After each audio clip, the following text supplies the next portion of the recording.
आपको तीन मेजर बात का ध्यान रखना है। तीन पॉइंट है। पहला पॉइंट है न्यूट्रिशन, कि अगर आपके फल इस अवस्था में फट रहे।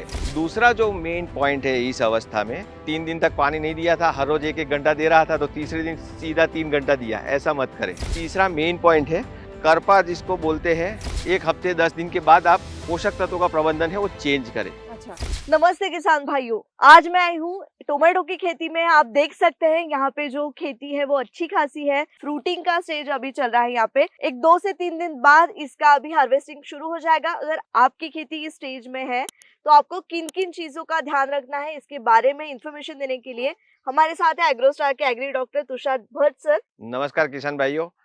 ये जो टमाटर की खेती है अभी जैसे मैडम ने बताया कि फ्रूट मैच्योरिटी स्टेज पे है, कि जहाँ पे फल आ चुके हैं और अभी 4 से 5 दिनों में तुड़ाई शुरू होगी। ये स्टेज है, ये अवस्था है। तो आपको 3 मेजर बात का ध्यान रखना है। 3 पॉइंट है। पहला पॉइंट है न्यूट्रिशन।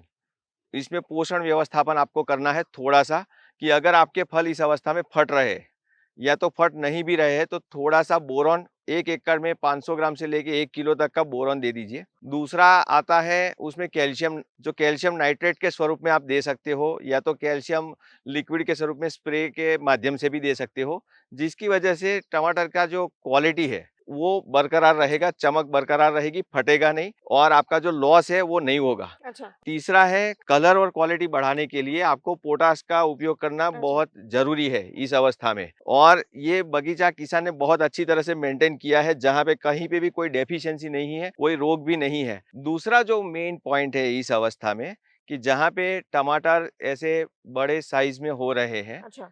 तो जमीन से पानी ज्यादा सोखते हैं और आप अचानक से पानी बंद कर देते हो। अच्छा। बराबर, या तो लाइट चली जाती है हाँ। या तो मोटर को कोई इश्यू होता है, तो ये आपके कंट्रोल में नहीं होता। सही बात। तो जब आप फिर से पानी शुरू करें मोटर रिपेयर करके 2 दिनों के बाद 3 दिनों के बाद, तो अचानक आप ऐसा मत सोचे कि 3 दिन तक पानी नहीं दिया था, हर रोज 1-1 घंटा दे रहा था, तो तीसरे दिन सीधा 3 घंटा दिया, ऐसा मत करें। आप 1 घंटा पहले दे रहे तो 1 ही घंटा दे, फिर धीरे धीरे बढ़ाए। दूसरे दिन 1 घंटा 20 मिनट, तीसरे दिन 1 घंटा 40 मिनट, ऐसे करके 20-20 मिनट बढ़ाए।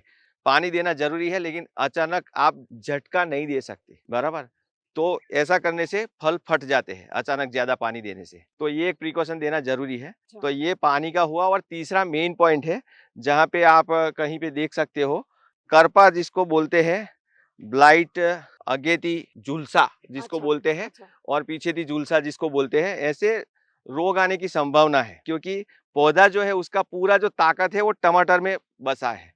पत्तों में ताकत थोड़ी कम होती है, आप पोषक तत्व देते हो उससे ताकत बनी रहती है। फिर भी अगर ऐसा ओस बिंदु ज्यादा गिरता है, कोहरा अगर आता है, तो ज्यादा नमी ऊपर रहती है, और ये नमी 10, 11, 12 बजे तक कभी कभी रहती है। अभी आपको एक फंजीसाइड का, फूगनाशक, बुरशीनाशक जिसको बोलते हैं, उसका एक एडवांस में आप स्प्रे करके रख सकते हो। अगर ऐसा प्रॉब्लम हो तो उसके साथ एक कोई अच्छा सा स्टिकिंग एजेंट, चिप को आप लगा सकते हो, जिसकी वजह से कम पानी ऊपर रहे, पानी बह के नीचे चला जाए। तो ये सिंपल सी 3 चीजें याद रखने से आपको बहुत फायदा हो सकता है, कि ये तो आप हार्वेस्ट ले ही सकते हो, और उसके बाद ये जो अभी सेटिंग हुआ है उसका हार्वेस्टिंग हो जाएगा, तो ये नए फूल आना शुरू हो गए हैं। ये जो नए फूल आप बोल रहे हाँ, हो। ओके। ये जो नए फूल आना शुरू हो गए हैं, हाँ। तो उसमें स्पीड बढ़ेगी। जैसे ही स्पीड बढ़ती है, तो जैसे अभी मैंने बताया कि अभी कैल्शियम, पोटाश और बोरोन की जरूरत है, तो ये शुरू होने के बाद उसको पड़ेगी जिंक, फास्फोरस और नाइट्रोजन की जरूरत पड़ेगी। तो आप थोड़ा 1 हफ्ते 10 दिन के बाद आप जो पोषक तत्वों का प्रबंधन है वो चेंज करें। अच्छा। तो ये 3-4 बातें ध्यान रखने से आपका फसल जो है बहुत स्वस्थ रहेगा। अभी तो आपको प्रोडक्शन जो मिला है वो ज्यादा मिलेगा ही मिलेगा, उससे आगे भी नया सेटिंग भी बहुत अच्छा आने की संभावना रहती है। धन्यवाद तुषार सर। ऐसी महत्वपूर्ण जानकारी के लिए एग्रोस्टार इंडिया के यूट्यूब चैनल को जरूर सब्सक्राइब करें और इंस्टाग्राम पेज को फॉलो करना ना भूलें।